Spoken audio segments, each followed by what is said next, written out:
Breaking news ಬರ್ತಾ ಇದೆ, ಬನ್ನಿ ನೋಡೋಣ.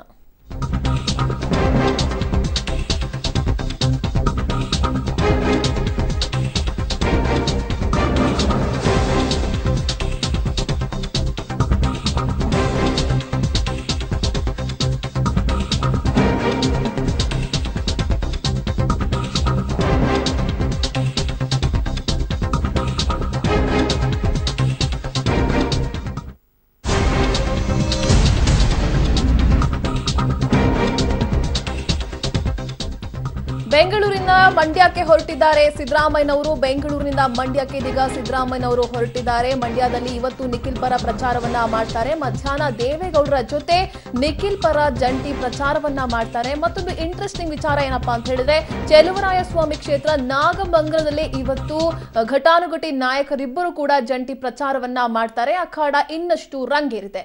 ಇವಾಗ ಇನ್ನಷ್ಟು ಮಾಹಿತಿಯನ್ನು ಕೊಡ್ತಾರೆ ನಮ್ಮ ರಿಪೋರ್ಟರ್ ಸುಕೇಶ್. ಸುಕೇಶ್, ತುಂಬಾನೇ ಇಂಟ್ರೆಸ್ಟಿಂಗ್ ವಿಚಾರ ಏನಪ್ಪಾ ಅಂತ ಹೇಳಿದ್ರೆ, ಚೆಲುವರಾಯಸ್ವಾಮಿ ಅವರ ಅಖಾಡದಲ್ಲೇ ಇವತ್ತು ಜಂಟಿ ಪ್ರಚಾರವನ್ನ ಮಾಡ್ತಾರೆ.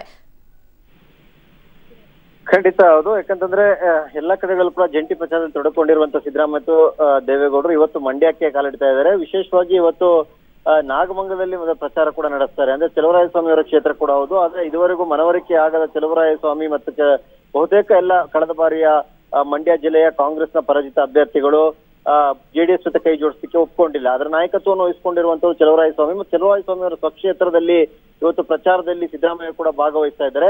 ಇಬ್ಬರು ನಾಯಕರುಗಳು ಒಟ್ಟಿಗೆ ಭಾಗವಹಿಸ್ತಾ ಇದ್ರೂ ಕೂಡ ಚೆಲುವರಾಯಸ್ವಾಮಿ ಹೋಗ್ಲಿಕ್ಕೆ ಇದುವರೆಗೂ ಸಮ್ಮತಿಯನ್ನು ಸೂಚಿಸದೇ ಇರುವಂತದ್ದು ಎರಡು ದೋಸ್ತಿ ಪಕ್ಷಗಳಿಗೆ ಸ್ವಲ್ಪ ಮಟ್ಟಿಗಿನ ಮುಜುಗರದ ವಿಚಾರ ಆಗಿದ್ರು ಕೂಡ ಅಲ್ಲಿ ಪ್ರಚಾರವನ್ನು ನಡೆಸಲಿಕ್ಕೆ ತೀರ್ಮಾನವನ್ನ ಮಾಡಿದ್ದಾರೆ. ಯಶೋಧ, ಮಂಡ್ಯ ಅಖಾಡ ಯಾವ ರೀತಿ ಇವತ್ತು ರಂಗೇರಬಹುದು ಅಂತ ಹೇಳಿ ಸಹಜ. ಯಾಕಂತಂದ್ರೆ ಇದುವರೆಗೂ ಒಂದು ಕುತೂಹಲ ಇತ್ತು. ಕಾರ್ಯಕರ್ತರುಗಳ ಒಂದು ಮನವರಿಕೆ ಆಗಿಲ್ಲ ಅಥವಾ ಒಟ್ಟಾಗಿ ಹೋಗ್ತಾ ಇಲ್ಲ, ಜೊತೆಯಾಗಿ ಸೇರ್ತಾ ಇಲ್ಲ. ಏನು ಮೈತ್ರಿ ಆಗಿದ್ರು ಕೂಡ ಅದು ಬೆಂಗಳೂರಿನ ಮೈತ್ರಿ ಅಷ್ಟೇ, ಮಂಡ್ಯದ ಬೂತ್ ಮಟ್ಟಕ್ಕಾಗ್ಲಿ ಅಖಾಡಕ್ಕಾಗಿ ಮೈತ್ರಿ ಅಲ್ಲ ಅನ್ನುವಂಥದ್ದು.